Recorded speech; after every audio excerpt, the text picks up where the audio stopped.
അപ്പോൾ ശുദ്ധഭക്തന്മാര് എന്നും ഭഗവാനെ കണ്ടുകൊണ്ടിരുന്ന ആളുകളാണ്. പ്രഹ്ലാദ മഹാരാജാവ്, പാണ്ഡവര്, അംബരീഷ മഹാരാജാവ്, അങ്ങനെ ഓരോരുത്തരും ഭഗവാനെ നേരിൽ കണ്ടുകൊണ്ട് ഇരുന്ന ആളുകളാണ് അല്ലേ. പ്രഹ്ലാദ മഹാരാജാവിനെ കുറിച്ച് പറയുകയാണെങ്കിൽ, പ്രഹ്ലാദ മഹാരാജാവിന് എവിടെയും ഭഗവാനെ കാണാൻ പറ്റും അല്ലേ. പക്ഷേ ഹിരണ്യകശിപുവിന് ഭഗവാനെ കാണാനായിട്ട് സാധിക്കില്ല. അപ്പോൾ ഹിരണ്യകശിപു വല്ലാത്ത ദേഷ്യം പൂണ്ടിട്ട് ഇങ്ങനെ പ്രഹ്ലാദനോട് ചോദിക്കുകയാണ് അല്ലേ, ഇവിടെയുണ്ടോ നിന്റെ ഭഗവാൻ, ഇവിടെയുണ്ടോ നിന്റെ ഭഗവാൻ എന്നിങ്ങനെ കൈ ചൂണ്ടി ചോദിക്കുകയാണ്.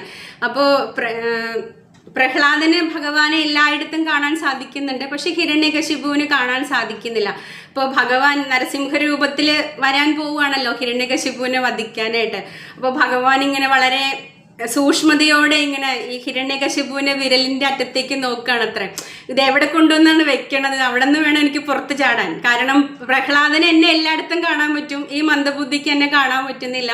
അപ്പൊ അതുകൊണ്ട് ഇവന്റെ വിരൽ എവിടെയാണോ ചെല്ലുന്നത് അവിടെ നിന്ന് വേണം എനിക്ക് പുറത്ത് ചാടാന്ന് വിചാരിച്ചിട്ട് ഭഗവാൻ ഇങ്ങനെ വിരലിലേക്ക് ഇങ്ങനെ സൂക്ഷിച്ച് നോക്കിയിരിക്കുക അത്ര.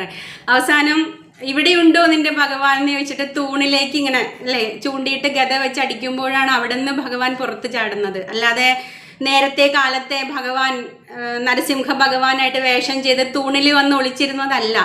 ആ നിമിഷം അല്ലേ ഭഗവാൻ, നിന്റെ ഭഗവാൻ ഇവിടെ ഉണ്ടോ എന്ന് ചോദിക്കുമ്പോൾ ഉണ്ട് എന്ന് പ്രഹ്ലാദൻ പറയുമ്പോൾ അവിടെ നിന്നാണ് ഭഗവാൻ പുറത്തേക്ക് ചാടുന്നത്. അപ്പോൾ ഇതാണ് ശുദ്ധഭക്തന്മാരുടെ നില.